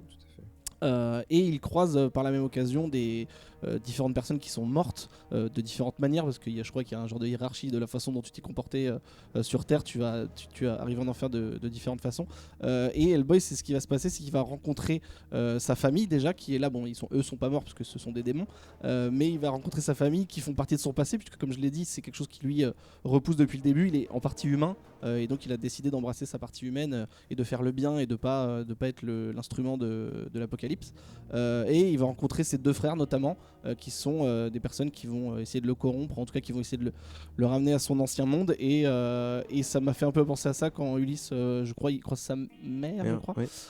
Et du coup, c'est cette idée de consulter un peu ton passé / tes erreurs, pour te remettre en question. Encore une fois, j'ai pas fait exprès avec Thor, mais c'est encore une histoire de remise en question, et c'est en ça que c'est un passage obligé, c'est que il va lui arriver des aventures, il va même au bout d'un moment, quand il va se rendre compte que il est damné d'une certaine manière et qu'il est obligé d'être là, il va voir passer des âmes beaucoup plus mineures que lui, et il va les aider parce qu'elles cherchent la rédemption, etc. Donc il y a quand même, il continue ses aventures malgré tout.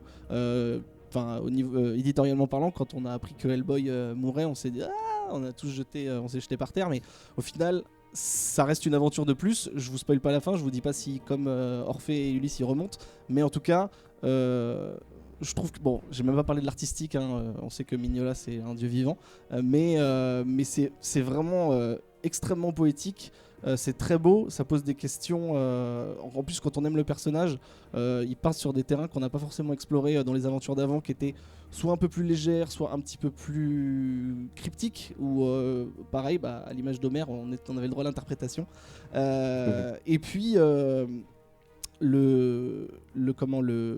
l'artistique permet aussi de donner une autre image de l'enfer, parce que après, bon, personnellement je suis athée, mais c'est vrai que depuis tout petit, moi l'image de l'enfer c'est si t'es méchant t'iras en enfer et tu brûleras, et c'est pas du tout ça, ça ressemble même plus à l'enfer d'Homère, où en fait c'est un endroit, même si on en parlait en antenne et tu disais que c'est un peu comme on veut, c'est un peu le running gag je crois avec Homer, mais c'est un endroit qui est désolé, oui, mais c'est pas forcément, tu souffres pas, t'as pas des flammes qui te lèchent les pieds jusqu'à l'éternité, et tu peux y faire ce que tu as envie d'y trouver. Enfin, c'est en ça que c'est un peu quand tu regardes dans le miroir. En fait, oui, on parle de l'enfer. Le mot est pas très juste, ou en tout cas, on se trompe de sens. Ulysse, il a accès à un moment au monde des morts. C'est ça. C'est-à-dire qu'il n'y a pas de paradis, il n'y a pas d'enfer finalement. Pour les Grecs, il y a en dessous ce monde des morts qui est quelque part dirigé par Hadès, qui est le frère de Zeus. Et effectivement, il y va, ou en tout cas il y a accès, c'est ça que je disais, c'est-à-dire qu'on ne sait pas véritablement s'il y est allé ou descendu, etc. Oui. En tout cas, il fait une sorte de sacrifice qui lui donne accès effectivement aux morts. Et il peut leur parler, même si effectivement ils se rendent compte que sa mère est morte, parce qu'en fait ils ne le savaient pas. Et du coup, par 3 fois, il essaye de l'embrasser, et du coup elle le fuit d'une certaine manière, parce qu'elle est comme une ombre, effectivement, parce que c'est un monde d'ombre, le monde des morts.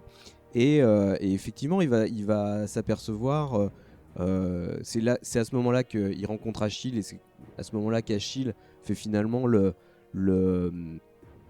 avoue que finalement, ce pourquoi il s'est battu, c'est-à-dire la gloire éternelle ne vaut rien, et qu'en fait il aurait préféré être le moins que rien d'un pauvre paysan qu'être mort, finalement, c'est ce qu'il nous explique. Et puis il rencontre aussi Agamemnon, donc le roi des rois, qui lui s'est fait assassiner par Égiste et par sa femme, donc Clytemnestre, au retour de la guerre.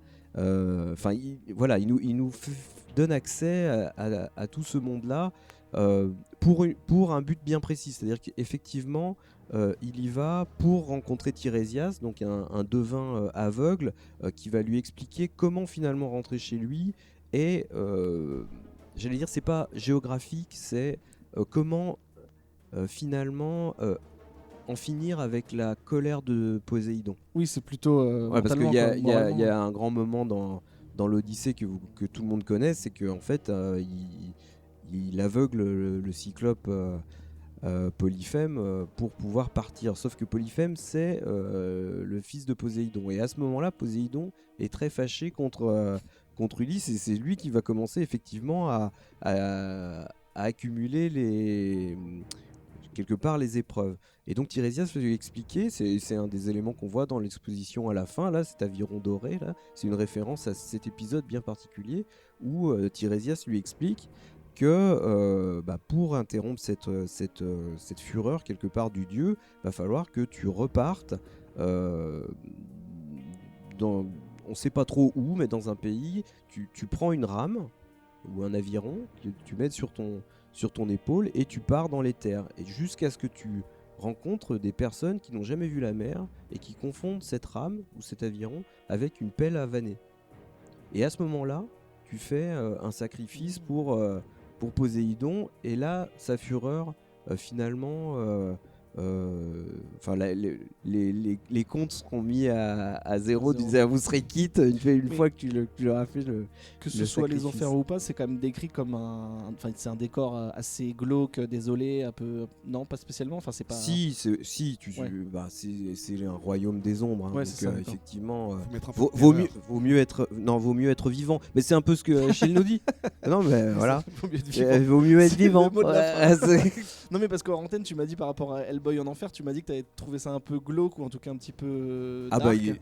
Oui, c'est un peu le cas. Bien sûr, mais visuellement. Si vous trouvez ça joyeux, moi je non, pas joyeux, mais je dis ça dans le sens où ma vision, en tout cas, du monde des morts dans l'Odyssée, c'est pas non plus la fête, quoi. C'est quand même censé être un peu négatif, un peu glauque, un peu triste, un peu, tu vois.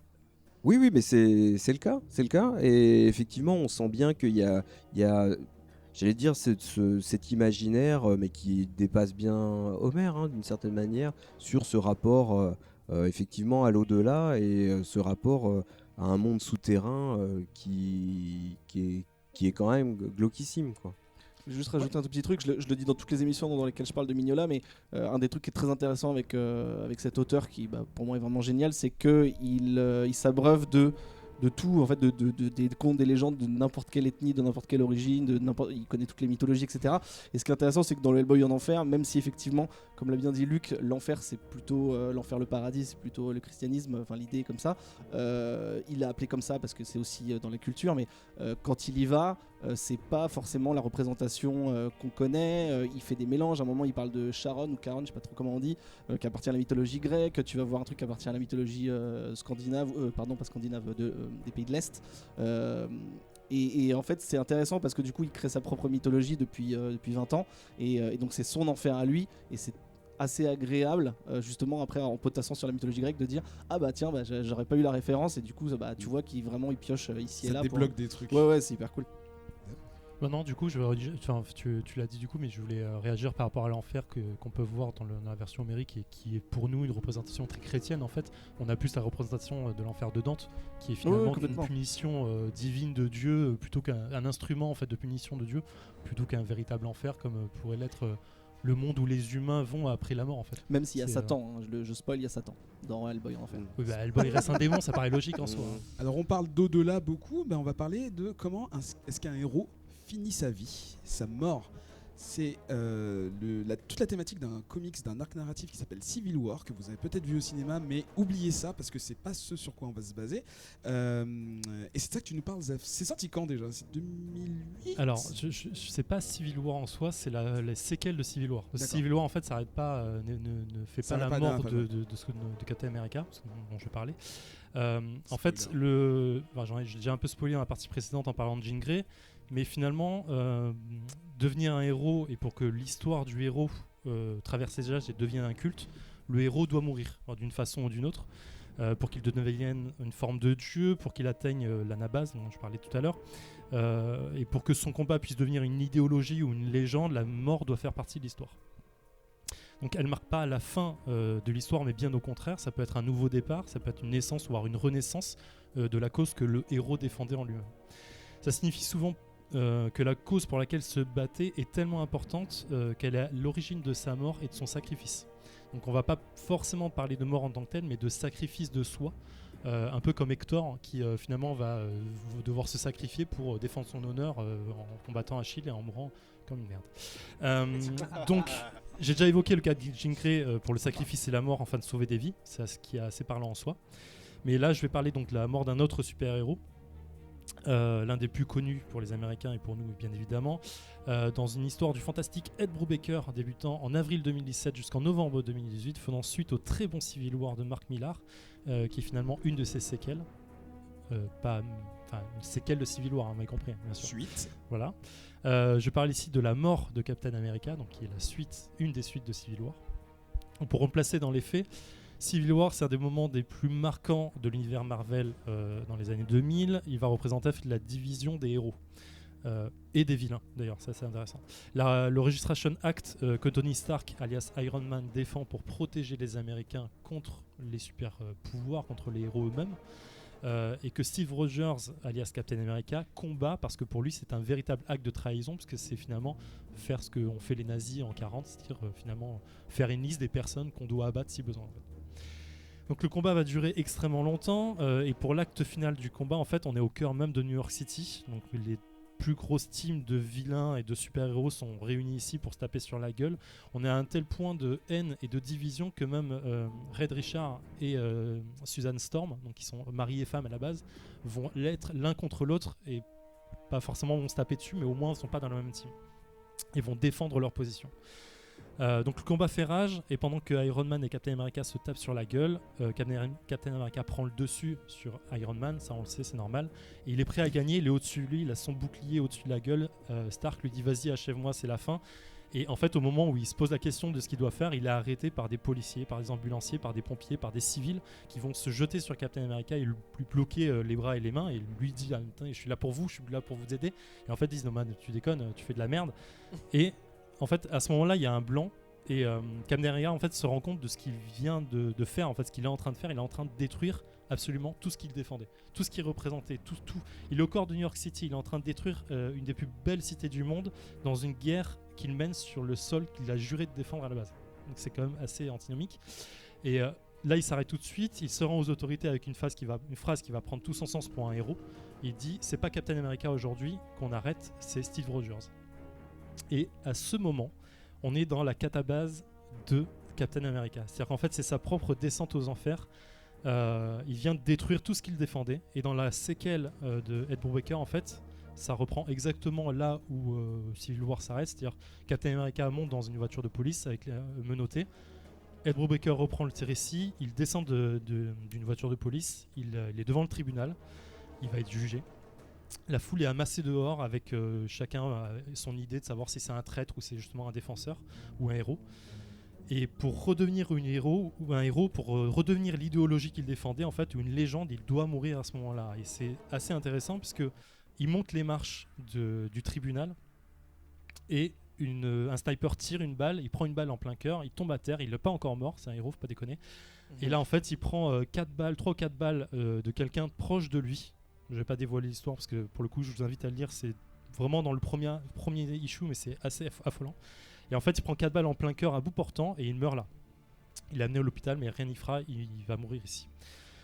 Donc je parlais de la naissance de la légende à travers la mort du héros et c'est exactement ce qu'on voit ici. Que va-t-il se passer après la mort de Steve Rogers ? Est-ce que Captain America est mort ? Bah non, pas du tout. En fait, le bouclier qui représente Captain America va passer de main et il va trouver en fait un autre porteur.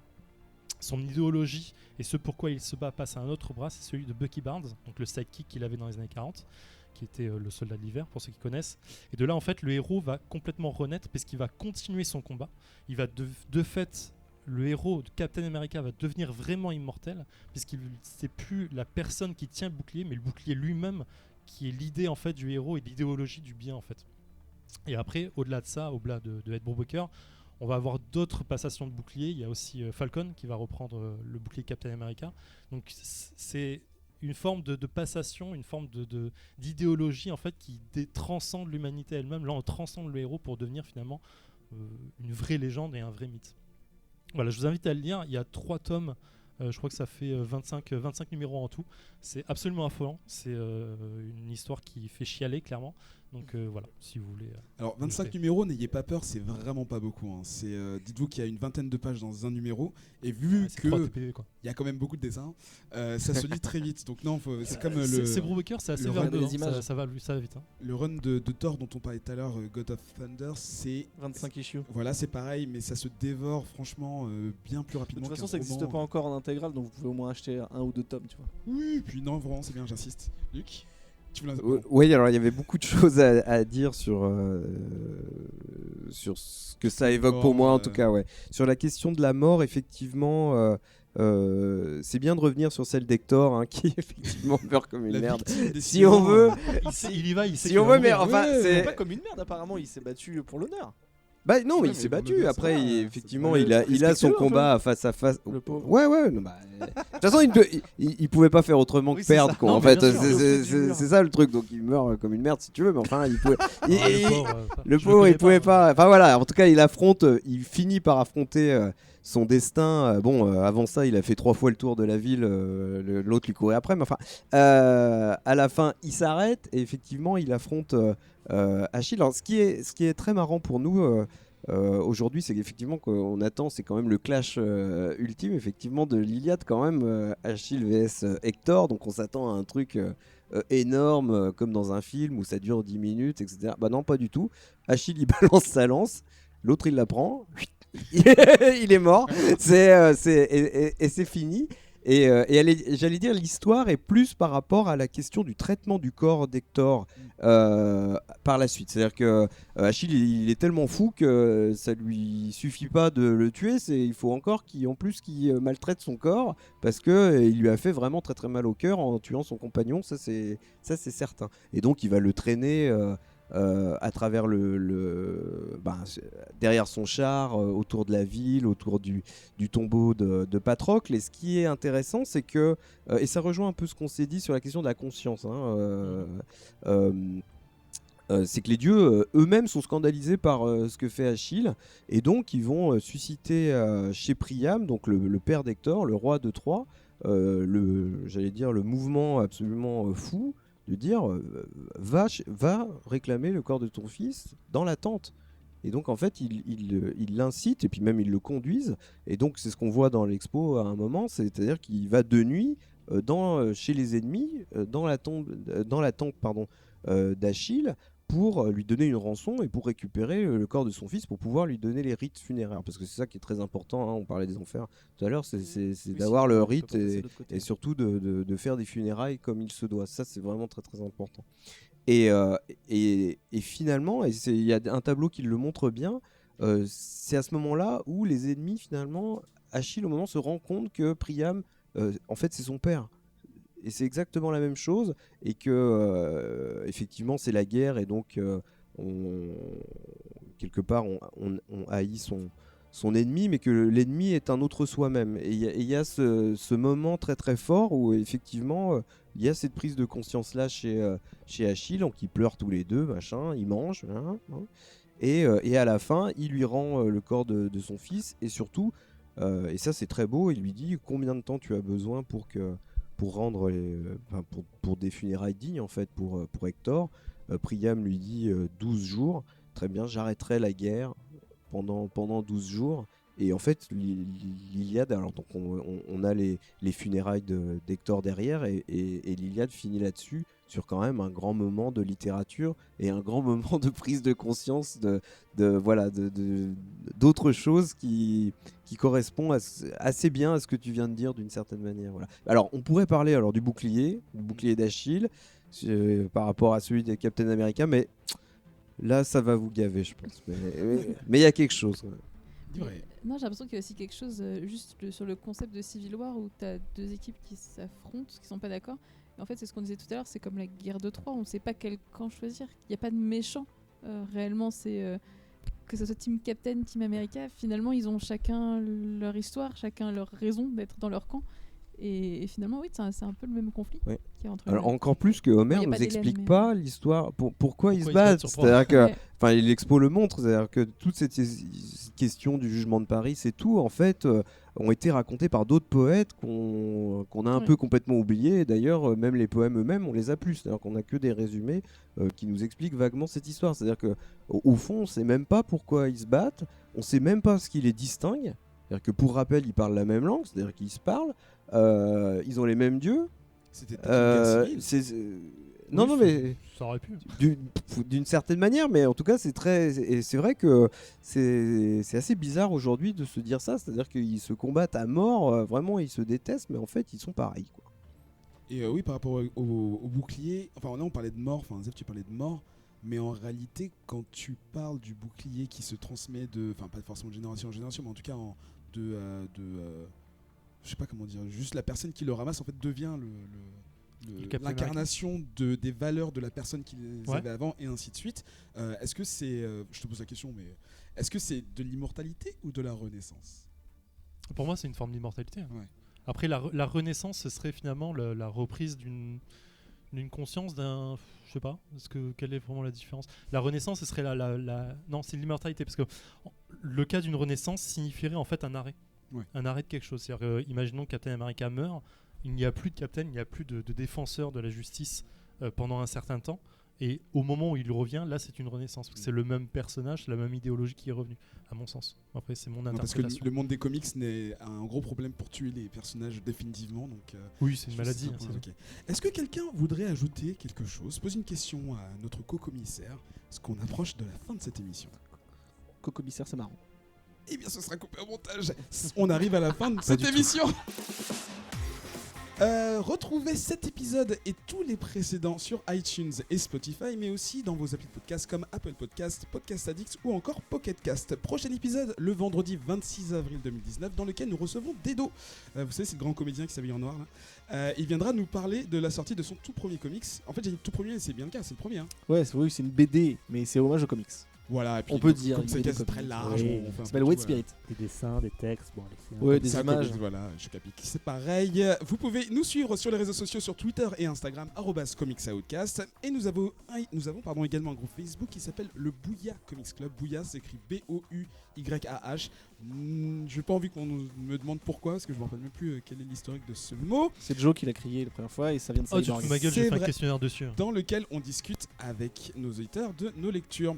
Je tiens avant de lâcher le micro, à remercier Mathieu Raoult de nous avoir invités à participer à cette belle expo. Merci également à Luc Pirala d'avoir participé et d'avoir répondu à des questions un peu farfelues, mais pas la culture que tu as.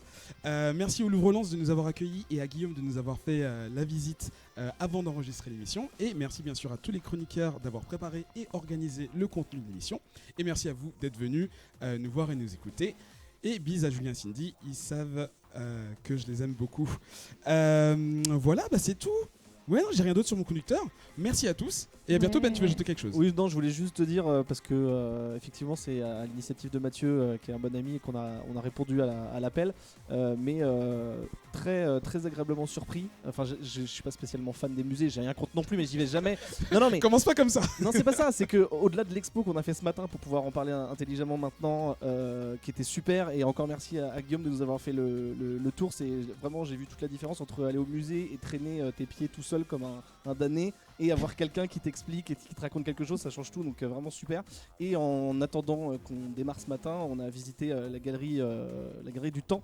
Je vous conseille vraiment, vous dites pas que Lens c'est trop loin quand vous êtes parisien. Bon alors si vous êtes marseillais peut-être, et encore On a avec mis l'avion. 1h30 à venir, franchement. J'ai seulement vu la galerie du temps qui a une scénographie, un design de dingue, et j'étais séduit. Donc venez au Louvre-Lens, c'est vraiment. Il y a des trains directs.